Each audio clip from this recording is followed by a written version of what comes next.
Hey everybody, it's Neil, and check out this headboard and baseboard and everything like that set I got. I got this here. You can see it's got the railing going on there. It's like a black velvet. It needs a, what's it called? A bed skirt, to cover it up. But you see it's black and good. And this room here, they like the black stuff. Sorry, the bed's not made, but they're really into black. You'll see everything around here is black.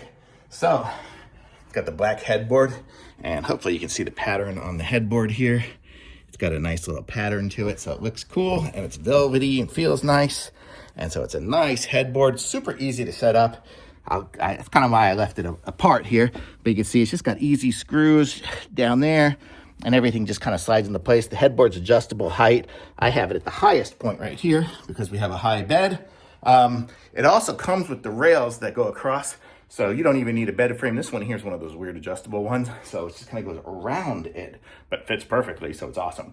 And so you have the that, and so it comes with the platform and everything you need. I'm about to go make the bed so it'll look a little nicer, but just wanted to give you an idea of the mechanics of it.